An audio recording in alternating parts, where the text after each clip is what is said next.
തീർച്ചയായിട്ടും ഞാൻ അതിന്റെ ഒരു സാമ്പത്തിക വിഷയം കൂടെ ഉണ്ട്. ഞാൻ അതിനു മുമ്പ് ഇത് ഇങ്ങനെ ഒരു വലിയ ദുരന്തമായി ഇതാ അവിടെ തീപിടുത്തം നടക്കുന്നു, മറ്റൊരിടത്ത് വീണ്ടും തീപിടിക്കുന്നു, ഇതെല്ലാം മാധ്യമങ്ങളുടെ ഒരു ആറ്റിറ്റ്യൂഡ്. താങ്കൾ മാധ്യമ മേഖലയിൽ വർക്ക് ചെയ്യുന്ന ആളും കൂടാണ്. മാധ്യമങ്ങളുടെ ഒരു attitude in spite of all this, ഇത്രയും പോസിറ്റീവായ കാര്യം നടക്കുന്നു, മാധ്യമങ്ങളുടെ ഒരു ആറ്റിറ്റ്യൂഡ് കുറച്ച് നെഗറ്റീവ് ആയിരുന്നില്ലേ? തീർച്ചയായിട്ടും. ഈ പ്രത്യേകിച്ച് കേരളത്തിലെ സൗത്തില് എന്ന് വേണമെങ്കിൽ പറയാം, പ്രത്യേകിച്ച് കേരളം. പക്ഷേ നോർത്ത് ഇന്ത്യൻ മീഡിയ എല്ലാം തന്നെ വളരെ പോസിറ്റീവായിട്ടാണ് ഈ കുംഭമേളയെ റിപ്പോർട്ട് ചെയ്തിട്ടുള്ളത്. അവരെല്ലാം തന്നെ കുംഭമേളയിൽ പൂർണ്ണമായും ഉണ്ട്. എല്ലാ ചാനലുകളും പ്രിന്റ് മീഡിയയും എല്ലാവരും അവിടെ അവരുടെ ഒരു യൂണിറ്റ് തന്നെ അവിടെ വർക്ക് ചെയ്യാണ്.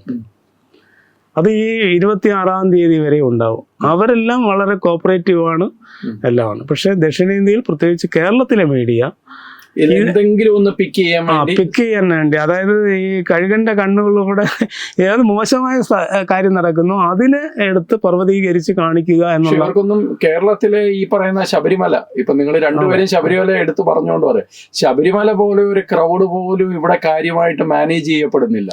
നമ്മള് വലിയ ദുരന്തങ്ങൾ ഇവിടെ ഉണ്ടായത് നമ്മൾ കണ്ടതാണ്. പക്ഷെ അത് മനസ്സിലാക്കാതെ ഇതിന്റെ പിന്നിൽ ഒരു രാഷ്ട്രീയം തന്നെ. തീർച്ചയായിട്ടും രാഷ്ട്രീയം തന്നെയാണ് അതിന്റെ പിന്നിലുള്ളത്.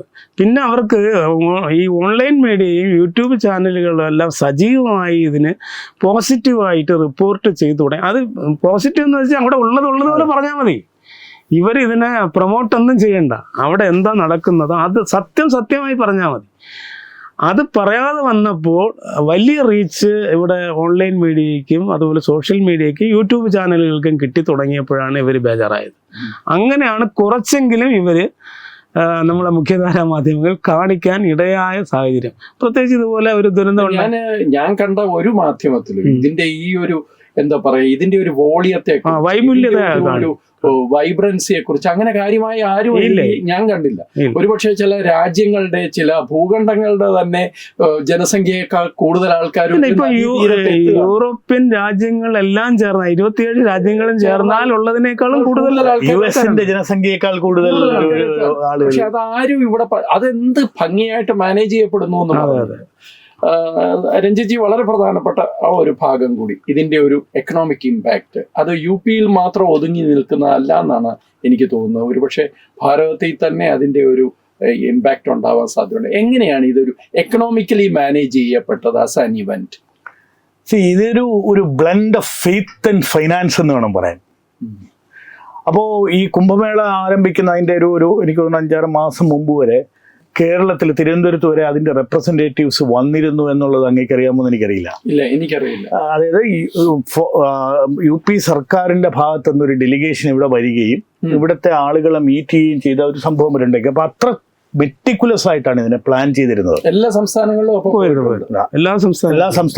പോയി അവിടെ എല്ലാ സംസ്ഥാന സർക്കാരുകളുമായിട്ട് ഇത് ചെയ്ത്. എനിക്ക് തോന്നുന്നു കേരള സർക്കാരിന് മാത്രമേ ഉള്ളൂ അവിടെ ഒരു ഒഫീഷ്യൽ ഇല്ല എന്ന് തോന്നുന്നു. പക്ഷെ അതൊരു ആക്ച്വലി ഇത് ബ്രാൻഡ് ചെയ്യപ്പെടാൻ പറ്റുന്ന ഒരു ഏറ്റവും വലിയ ഒരു മേഖലയാണ്. അപ്പൊ എല്ലാവരും വന്ന് കാണുന്ന ഒരു സ്ഥലത്തൊരു പ്രസൻസ്, ഇപ്പൊ ഡാവോസിൽ പോകുന്നതിനേക്കാൾ ഒരുപക്ഷെ കൂടുതൽ പ്രസൻസ് കുംഭമേളയിൽ നമ്മൾക്കൊരു പ്രസൻസ് ഉണ്ടായിരുന്നു.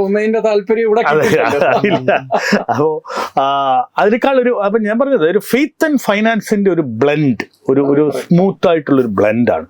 ഈ പലരും ഇതിനെ പറഞ്ഞിരിക്കുന്നത് ഒരു എക്കണോമിക് സുനാമി എന്നാണ് ഇതിനെ വിശേഷിപ്പിച്ചിരിക്കുന്നത്.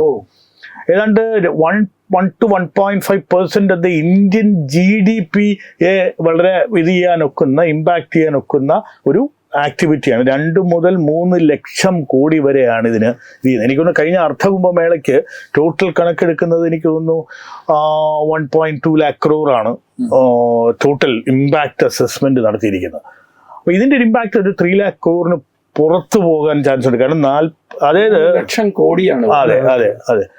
അപ്പോൾ ഇത് നമ്മുടെ ഒരു ടോട്ടൽ ബഡ്ജറ്റ് 50 lakh crore ആണെന്ന് ആലോചിക്കണം. ഈ നമ്മുടെ ഇന്ന് നിർമ്മലാ സീതാരാമൻ ഈയിടയ്ക്ക് അവതരിപ്പിച്ച ബഡ്ജറ്റ് 50 lakh crore എക്സ്പെൻഡിച്ചർ ഇതാണ് പറഞ്ഞിരിക്കുന്നത്. അതിലൊരു 3 ലക്ഷം കോടി എന്ന് പറയുന്നത് ചെറിയ സംഖ്യയല്ല. അതും 45 ദിവസം കൊണ്ട് ഉണ്ടാക്കുന്ന ഒറ്റ ഇവന്റിൽ നിന്ന്. അപ്പോൾ ഇതിനകത്ത് ഒരു ഒന്ന് രണ്ട് ഈ confederation of all India traders CAIT എന്ന് പറയുന്ന പ്രസ്ഥാനം ഒരു കണക്ക് പ്രസിദ്ധീകരിച്ചിരുന്നു. ഏതാണ്ട് 25,000 കോടി രൂപയുടെ ട്രേഡ് നടക്കും ഈ മേളയിൽ നിന്നാണ്. ഈ മേളയ്ക്കകത്ത് 25,000 കോടി രൂപയുടെ ട്രേഡ് ആക്ടിവിറ്റീസ്, കച്ചവടം നടക്കുന്നു. അതിൽ ഈ പറയുന്ന സാൻഡൽവുഡ് അല്ലെങ്കിൽ ഈ പൂജാ സാമഗ്രികൾ, അതുപോലെ തന്നെ പ്രെയർ ബീഡ്സ്, റോബ്സ്, ഇതെല്ലാം കൂടെ സ്റ്റാഗറിങ് 5,000 crores ആണ് ഇവർ പറയുന്ന ഒരു കണക്ക്. 5,000 കോടി രൂപയുടെ നമ്മുടെ ഈ മോണോലിസ മോസ്ലെ വിൽക്കുന്ന ആ വീടിന്റെ ഉൾപ്പെടെ ആ ഒരു മാല കൊണ്ടുവരുന്ന ആ ഇതിനകത്ത് ഉൾപ്പെടെ ഏതാണ്ട് 5,000 കോടി രൂപയുടെ ട്രേഡ് ആക്ടിവിറ്റി നടക്കുന്നു എന്നുള്ളതാണ്. അതുപോലെ തന്നെ 4,000 കോടി രൂപയുടെ പാലുൽപ്പന്നങ്ങൾ, നെയ്യ്, ഇതെല്ലാം കൂടെ ഏതാണ്ട് 4,000 കോടി, 800 കോടി രൂപയുടെ പൂ കച്ചവടം നടക്കുന്ന പറയുന്നത്. 800 കോടിയുടെ പൂ കച്ചവടം. അത് ഈ പറയുന്ന ഇവരുടെ ഒരു കണക്ക്. അതായത് ഇതൊരു അവസാനം കണക്കെടുക്കുമ്പോൾ എക്സീഡ് ചെയ്യാം, ഉറപ്പായിട്ടും ചെയ്യാം. അപ്പൊ അത് ഈ പറയുന്ന ഹോസ്പിറ്റാലിറ്റി സെക്ടറിൽ നിന്ന് മഹാകുംഭ് നഗറിൽ ഏതാണ്ട് 6,000 കോടി രൂപയുടെ വാടക ഇനത്തിലുള്ള കളക്ഷൻ ഉണ്ടാവും എന്നാണ് പറഞ്ഞിരിക്കുന്നത്.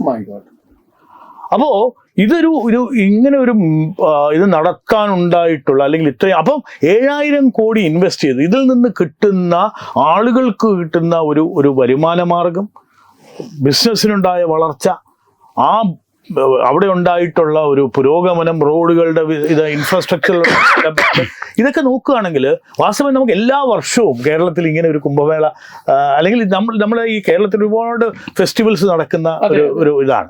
ഇതൊരു എക്കണോമിക് മോഡലാക്കി മാറ്റണമെന്ന് തന്നെയാണ്. അപ്പോൾ ഈ കുംഭമേള ഇപ്പം ഫോർ എക്സാമ്പിൾ നമ്മുടെ ഇവിടെ നടക്കുന്ന അടുത്ത് വരാൻ പോകുന്ന ഒരു മേജർ ഫെസ്റ്റിവൽ എന്ന് പറയുന്നത് ആറ്റുകാൽ പൊങ്കാലയാണ്.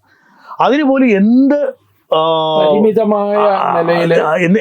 ഇൻവെസ്റ്റ്മെന്റ് ആണ് ഗവൺമെന്റോ അല്ലെങ്കിൽ കോർപ്പറേഷനോ ആരാണ് നടത്തിയത് എന്ന് നോക്കുമ്പോൾ ആക്ച്വലി ഇവിടെ നിന്ന് തിരിച്ചു പോകുന്ന ആളുകൾക്കുള്ള ഫെസിലിറ്റി ആകട്ടെ, ഇങ്ങനെയുള്ള കാര്യങ്ങൾ ഒരു 3 ദിവസത്തെ ഒരു ഇമ്പാക്റ്റ് ഉണ്ട് ഈ പൊങ്കാല എന്ന് പറയുന്നതിനകത്ത്. തലേ ദിവസം വരുന്നു, പൊങ്കാല ദിവസം ഒരാഴ്ചത്തെ ആക്ടിവിറ്റി ആക്കി മാറ്റാം.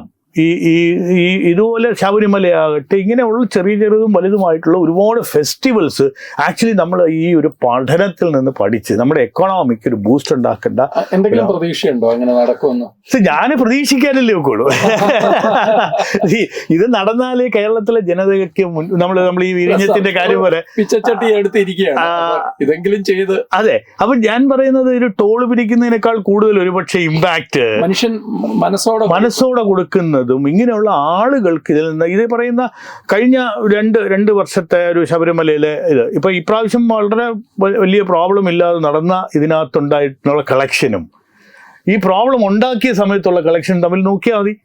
അപ്പോൾ ആളുകൾക്ക് വരാനും മനസ്സമാധാനമായിട്ട് അവരുടെ ഒരു സ്പിരിച്വൽ പ്രാക്ടീസിൽ എൻഗേജ് ചെയ്യാനും ശ്രമിച്ചാൽ നാച്ചുറലി ഒരു എക്കണോമിക് ആക്ടിവിറ്റി വരും. കാരണം മറ്റുള്ള രീതിയിലുള്ള ഒരു സെമറ്റിക് രീതിയിലുള്ള ഒരു കൾച്ചറല്ല നമ്മുടെ വാസ്തവം പറയുന്നത്. നമ്മുടെ ഒരു ടെമ്പിൾ കൾച്ചർ എന്ന് പറയുന്നത് ഒരു എക്കണോമിയുമായിട്ട് ഇന്റർവൈൻഡ് ആയിട്ട്, അത് സ്പിരിച്വൽ ആക്ടിവിറ്റി ആകട്ടെ, കൾച്ചറൽ ആക്ടിവിറ്റി ആകട്ടെ, നോളജ് ബേസ്ഡ് ആകട്ടെ, എക്കോണമി ആകട്ടെ, ഇതിൻ്റെയൊക്കെ ഒരു പോട്ട് ബോയിലർ ആയിരുന്നു നമ്മുടെ കൾച്ചർ ആണ്.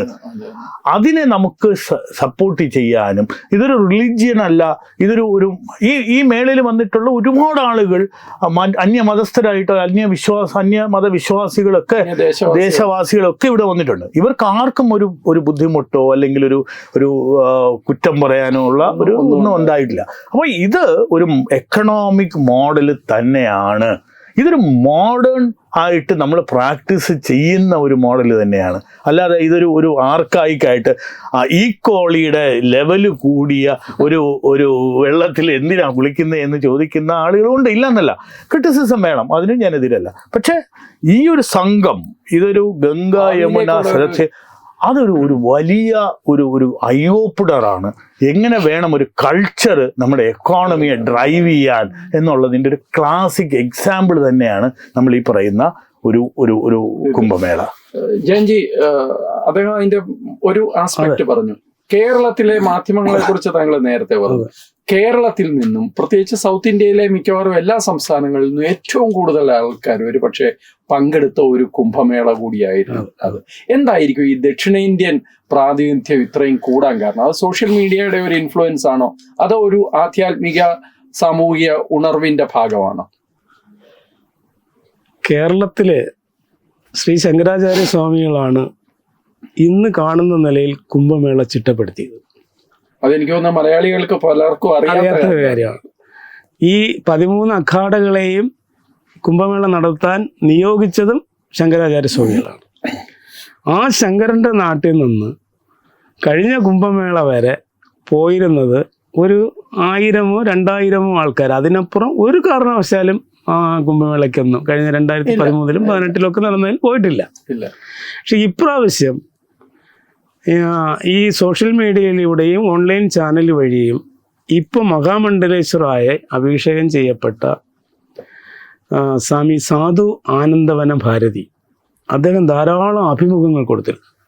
കഴിഞ്ഞ ഒരു ഡിസംബർ മാസം മുതൽ അദ്ദേഹം തത്വമയി ഉൾപ്പെടെ ധാരാളം ചാനലുകളിൽ കുംഭമേളയുടെ പ്രസക്തിയെക്കുറിച്ച് അദ്ദേഹം അഭിമുഖം കൊടുത്തിരുന്നു. അത് സോഷ്യൽ മീഡിയയിൽ വളരെ വൈറലായി. സത്യത്തിൽ ആ ഒരു കാരണം കൊണ്ടാണ് ഇതിന് റീച്ച് ഉണ്ടായത്. കേരളത്തിൽ ഒരു റീച്ച് കിട്ടിയത് അതുകൊണ്ടാണ്. അതിൽ തീർച്ചയായിട്ടും കേരളീയർ നന്ദി പറയേണ്ടത് സാധു ആനന്ദവനം ഭാരതിയോട് തന്നെയാണ്. കാരണം അദ്ദേഹമാണ് ഇത് പ്രൊമോട്ട് ചെയ്തത്. അവിടെ ഇപ്രാവശ്യം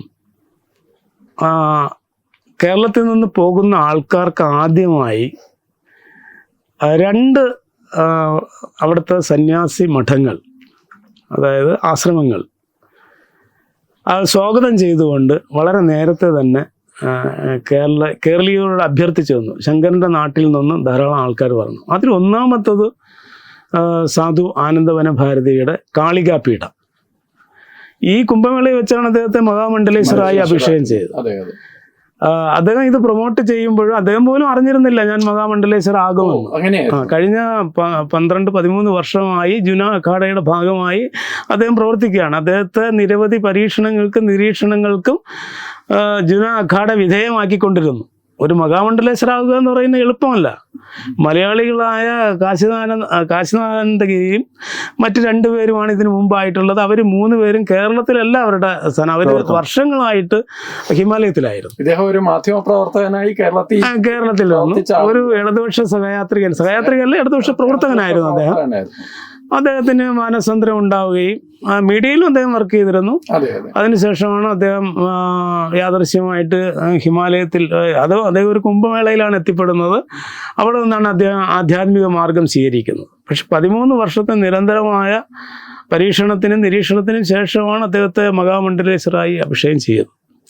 അതിന് ഒരു കാരണം സൗത്ത് ഇന്ത്യയിൽ പ്രത്യേകിച്ച് കേരളത്തിൽ നിന്ന് ഒരു മഹാമണ്ഡലേശ്വർ ഇല്ല. പ്രത്യേകിച്ച് ഈ ജുന അഖാഡയാണ് ഏറ്റവും വലുതും പുരാതനമായിട്ടുള്ളത്. അപ്പോൾ അതിൽ നിന്ന് തന്നെ ഒരു മഹാമണ്ഡലേശ്വർ ഉണ്ടായി എന്നുള്ളത് നമുക്ക് മലയാളികൾക്ക്, ശങ്കരൻ്റെ നാട്ടുകാർക്ക് വളരെയേറെ അഭിമാനിക്കാവുന്ന കാര്യമാണ്.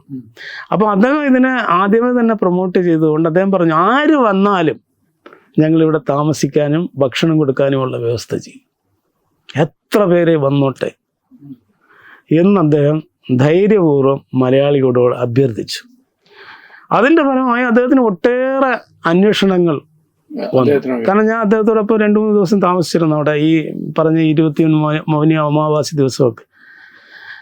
അപ്പം ധാരാളം എൻക്വയറി വന്നു. അദ്ദേഹം എല്ലാവരെയും അദ്ദേഹത്തിൻ്റെ പരിമിതമായ സൗകര്യങ്ങൾ മാത്രമല്ല മറ്റ് ആശ്രമങ്ങളിലേക്കും ആൾക്കാരെ അയക്കണം. അവിടെ പോരാഞ്ഞ് മറ്റുള്ള സ്ഥലത്തേക്കും അദ്ദേഹം ആരെയും നിരാശപ്പെടുത്തിയില്ല. എന്തെങ്കിലും അബദ്ധവശാൽ കേരള സർക്കാരിന്റെ ഏതെങ്കിലും യാതൊരു കാരണം കേരളത്തിന് ഈ ലോകത്തിന് മുന്നിൽ ഷോക്കേസ് ചെയ്യാൻ പറ്റിയ ഏറ്റവും നല്ലൊരു സന്ദർഭമാണ്, അവസരമാണ്. പിന്നെ തീർച്ചയായിട്ടും അതിനെയാണ് ഞാൻ അങ്ങനെ. എന്നാലും ഞാൻ പറയുന്നത് ശ്രീ എം അദ്ദേഹത്തിന്റെ ഒരു പ്രസൻസ് വളരെ ശക്തമായിട്ട് അവിടെ ഉണ്ടായിരുന്നു. മലയാളി എന്ന് പറയുന്ന ഒരു സർക്കാർ അല്ലെങ്കിൽ പോലും അല്ലല്ല സർക്കാർ വേണ്ടേ? വേണം അല്ല തീർച്ചയായിട്ടും സർക്കാർ അല്ല ഇതൊരു എനിക്ക് തോന്നുന്നത് ഞാൻ വളരെ ഈ പറയുന്ന പോലെ വളരെ പോസിറ്റീവായിട്ട് എടുക്കാൻ തീരുമാനിച്ചിട്ടുള്ള ഒരാളാണ്. പല കാര്യങ്ങളിലും നമ്മൾ നെഗറ്റിവിറ്റി പറഞ്ഞ് ഇപ്പോൾ അതൊരു ഇത് വേണ്ടെന്ന് കരുതി ഞാൻ വളരെ ശക്തമായിട്ട് പോസിറ്റീവായിട്ട് ചിന്തിക്കാൻ ശ്രമിക്കുന്ന ഒരു ഘട്ടത്തിലേക്ക് എത്തി. അപ്പോൾ ഞാൻ പറയുന്നത് ഇപ്പം പല ഓർഗനൈസേഷനും ഇസ്കോൺ വളരെ ശക്തമായിട്ട് ഇവിടെ ഇതുണ്ട്. അവർക്ക് അവരുടെ ടെൻസ് ഉണ്ട്. അതുപോലെ ഇഷ ഫൗണ്ടേഷന്റെ സദ്ഗുരുവിന്റെ അമ്മയുടെ ആശ്രമത്തിന്റെ ഇൻവോൾവ്മെന്റ് ഉണ്ട്.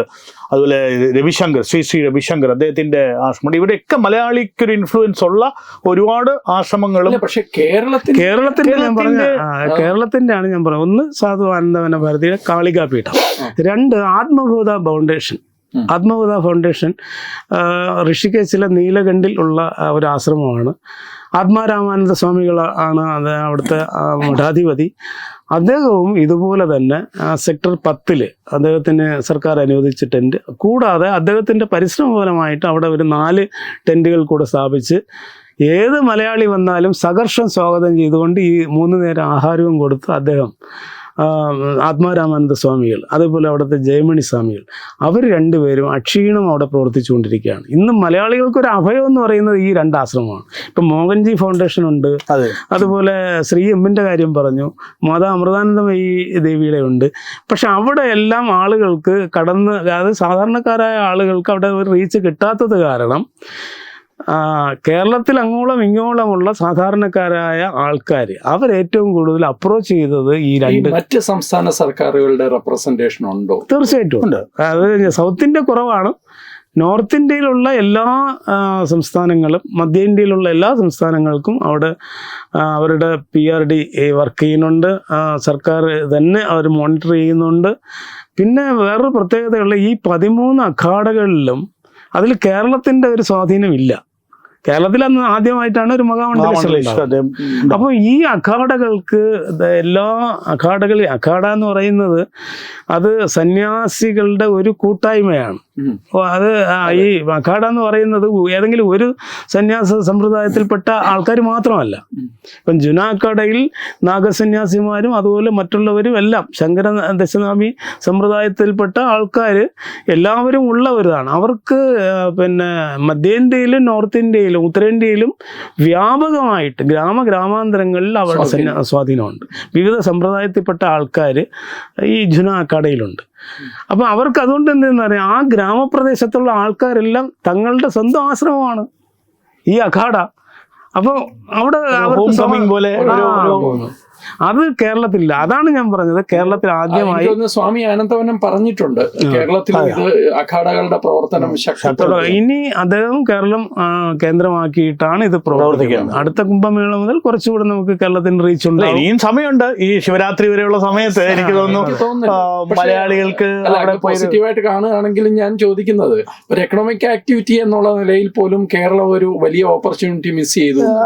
ഡെഫിനറ്റായിട്ടും ഈ പ്രാവശ്യത്തെ ഇത് നമുക്കൊരു ഒരുപാട് ബ്രാൻഡിങ് എങ്കിലും നമുക്ക് ചെയ്യാനൊക്കെ ആയിരുന്നു. ഒരു കേരളം എന്ന് പറയുന്ന ഒരു സ്പിരിച്വാലിറ്റി, അതായത് ശങ്കരന്റെ നാട് എന്ന് പറയുന്ന ആളുകൾ മുഴുവൻ ആ ഒരു ബ്രാൻഡിങ്. അപ്പൊ ഇവിടെ വാസ്തവം പറഞ്ഞാൽ ഈ വരുന്നതിൽ ഞാൻ പറയുന്ന അവിടുത്തെ മാത്രമല്ല ഒരു എക്കണോമിക് ആക്ടിവിറ്റി, ഇത് ഇന്ത്യ മുഴുവനാണ്. കാരണം വിദേശത്ത് നിന്നുള്ള പല ആളുകളും ഇവിടെ വരുന്നുണ്ട്. ഈ പലരും വിദേശികളായിട്ടുള്ളവരല്ല, ഭാരതത്തിൽ നിന്ന് പോയിട്ടുള്ളവരൊക്കെ. ഇവർക്കൊക്കെ ഹോം കമ്മിങ് ആണ് ഈ പറയുന്ന ആളുകൾ വന്ന. ഇപ്പം മോഹൻജി ഫൗണ്ടേഷൻ അദ്ദേഹത്തിന്റെ ബ്രദർ വന്നു. ഇന്നിപ്പോ എനിക്ക് രാവിലെ മെസ്സേജ് കിട്ടി, അമേരിക്ക എന്നൊരു 21 പേരുടെ 77 രാജ്യങ്ങളിൽ നിന്ന് 118 നയതന്ത്ര പ്രതിനിധികളും കുടുംബവും ഔദ്യോഗികമായി തന്നെ വന്നു. അപ്പൊ ഇവരൊക്കെ ഒരു ഇന്ത്യയിലേക്ക് വരുമ്പോ ബാക്കിയുള്ള പ്രദേശങ്ങളും വിസിറ്റ് ചെയ്യുന്ന ഒരു സംവിധാനമുണ്ട്. അപ്പൊ ഒരു കുംഭമേളയിൽ മാത്രം വന്നിട്ട് പോകുന്നതല്ല. അപ്പൊ എന്തായാലും ഭാരതത്തിൽ വന്നു, ഭാരതത്തിൽ നിന്ന് മറ്റേ കേരളത്തിലേക്കും മറ്റുമൊക്കെ വരുന്ന. അപ്പൊ ഇങ്ങനെയുള്ള ഒരു റിപ്പിൾ ഇഫക്റ്റ് ഉണ്ടാക്കിയെടുക്കാൻ പറ്റി. അപ്പൊ കേരളത്തിനൊരു നല്ല ബ്രാൻഡിങ് പൊസിഷൻ നമുക്ക് മിസ് ചെയ്തു. അതാണ് എനിക്ക് ഒരു വിഷമമുണ്ട്. കാരണം എസ്പെഷ്യലി ആദിശങ്കരാചാര്യർ ചിട്ടപ്പെടുത്തിയിട്ട് ഇന്ന് ഈ പറയുന്ന അഖാഡകളെല്ലാം ഒരേപോലെ റെസ്പെക്ട് ചെയ്യുന്ന ആ ഒരു മഹാമനുഷ്യനെ, ആ ജന്മം നൽകിയ ആ നാടിന് ഇതിൻ്റെ ഒരു ബെനിഫിറ്റ് കിട്ടിയില്ല, അല്ലെങ്കിൽ അത് ആ ഒരു ഓപ്പർച്യൂണിറ്റി ലോസ്റ്റ് ആണ്. സാരമില്ല, ഇനിയും അല്ല ഇപ്പൊ തന്നെ ഏതാണ്ട് 1.5 ലക്ഷം ആൾക്കാർ മലയാളികൾ എത്തിക്കഴിഞ്ഞു. 26-ാം തീയതിക്കകത്ത് അത് 2 ലക്ഷം. ഇപ്പൊ എന്റെ കുടുംബ സ്ഥലമായ അവിടെ പാറശാലയ്ക്ക് അടുത്തൊരു ചെറിയ ഗ്രാമം മുറിയത്തോട്ടം, അവിടെ നിന്ന് തന്നെ 17 പേര് പോയി. ഇനിയും ഒരു കൂട്ടം ആൾക്കാർ പോകാനിരിക്കും. ഇനിയും വരുന്ന കുംഭമേളകളിൽ ഈ പ്രാതിനിധ്യം തീർച്ചയായിട്ടും നമ്മുടെ സർക്കാർ മനസ്സിലാക്കിയാൽ അവർക്ക് കൊള്ളാം. ഈ നേരത്തെ ഇദ്ദേഹം പറഞ്ഞ പോലെ ടോള് പിരിച്ചും മദ്യം വിറ്റും അല്ല കാശുണ്ടാക്കാവുന്ന, ഇങ്ങനെയും കാശുണ്ട്. നമ്മുടെ ഈ സംഭാഷണത്തിന്റെ ഒരു അവസാന ഭാഗം എത്തുന്നതുകൊണ്ട് ഞാൻ ജയന്തിയോട് ഒരു കാര്യം ചോദിക്കാം. ഇതിന്റെ ഒരു നെഗറ്റീവ്, അതായത് ഒരു വിവാദം എന്നുള്ള നിലയിലും കുറ്റപ്പെടുത്തൽ എന്നുള്ള നിലയിലും പറയുന്ന 2 കാര്യങ്ങൾ. ഒന്ന്, VIP കൾച്ചർ അവിടെ ഭീകരമായിട്ടുണ്ടായിരുന്നു എന്നുള്ളതാണ് ഒന്ന്. രണ്ടാമത്തേത്, ഈ കള്ള സന്യാസിമാര് അല്ലെങ്കിൽ വേഷധാരികള്, കാഷായ വേഷധാരികള് ജനങ്ങളെ ഭയങ്കരമായിട്ട് ചൂഷണം ചെയ്യുന്നു എന്ന് പറയുന്നു. അത് സത്യമാണോ? മാധ്യമങ്ങളുടെ പ്രചരണമാണ്. VIP കൾച്ചർ എന്ന് പറയുന്നത് പൂർണ്ണമായും ശരിയല്ല. കാരണം എന്ന് വെച്ചാൽ ഇപ്പം രാഷ്ട്രപതി വരുന്നു, പ്രധാനമന്ത്രി വരുന്നു, അവർക്ക് സുരക്ഷ ഒരുക്കേണ്ടത് ധർമ്മമല്ലേ, അത് നമ്മുടെ കടമയല്ലേ. അങ്ങനെയുള്ള ആൾക്കാർ വരുന്ന സമയത്ത് തീർച്ചയായിട്ടും അവർക്ക് വേണ്ട സുരക്ഷ ഒരുക്കിയിട്ടുണ്ട്. പിന്നെ മുഖ്യമന്ത്രി ആയാലും അതുപോലെ തുടങ്ങിയിട്ടുള്ള പ്രധാനപ്പെട്ട ആളുകൾക്ക് അത് വേണം. കാരണം ഇത്രയും വലിയൊരു ഇവൻറ്റിൽ എന്തും സംഭവിക്കാം. കാരണം ആൾക്കാരെ മുഴുവൻ നമ്മൾ സ്ക്രീൻ ചെയ്തല്ലോ ഈ മേള നഗരിക്കുള്ളിൽ. ഈ മേള തുടങ്ങിയ സമയത്ത് തന്നെ സന്യാസി വേഷം ധരിച്ച സന്യാസികൾക്കിടയിൽ ഉണ്ടായിരുന്ന ഒരു തീവ്രവാദിയെ പിടികൂടി, സന്യാസിമാരെ തന്നെ പിടികൂടി പോലീസിനെ ഏൽപ്പിച്ചു. അപ്പോൾ ഇതൊക്കെയാണ്. മറ്റൊരു കാര്യം, ഈ ഉദരനിമിത്തം ബഹിർകൃത വേഷം എന്നുള്ള നിലയിൽ തീർച്ചയായിട്ടും അങ്ങനെയുള്ള ആൾക്കാരുണ്ട്. കള്ളനാണയങ്ങൾ ഉണ്ടാകും. അതൊരു ചെറിയ ശതമാനം കള്ളനാണയങ്ങളുണ്ട് ജീവിക്കാൻ വേണ്ടി വരുന്നുണ്ട്. അത് കുറ്റപ്പെടുത്തുന്നവർക്ക് അങ്ങനെ, അതായത് കുറ്റം കാണുന്ന ഒരു മറുപടി കൊടുക്കണം. അതെ, അത് വളരെ ചെറിയൊരു ശതമാനം ആൾക്കാരുണ്ട്. 25 ലക്ഷത്തോളം സന്യാസിമാരാണ് ഈ കുംഭമേളയിൽ വരുന്നത്. ഔദ്യോഗികമായി ഏതാണ്ടൊരു കണക്ക്, അത് എനിക്ക് തോന്നുന്നു അതിനേക്കാളും കൂടുതലുണ്ടാവാനാണ് സാധ്യത. അപ്പം ഇത്രയും സന്യാസിമാർ വരുമ്പോൾ ഈ നാഗസാധുക്കൾ, നാഗസന്യാസിമാരിൽ ചിലർ ദിഗംബരന്മാരായി വരുന്ന അവരെ മാത്രം ഫോക്കസ് ചെയ്ത് ഈ മേളയെ കൃത്യമായ ഒരു ഗൂഢാലോചന.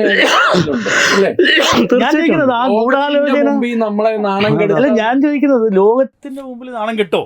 ഇല്ല, ഒരിക്കലും ഇല്ല. അങ്ങനെ ഒരു ട്രയൽ നടത്തി എന്നുള്ള അല്ലാതെ എനിക്ക് തോന്നുന്നത് നിങ്ങൾ അവിടെ പോയി എക്സ്പീരിയൻസ് ചെയ്യണമെങ്കിൽ അപ്പുറം പോയി. അപ്പൊ ഇതൊന്നും ഈ പറയുന്ന ഒരു വളരെ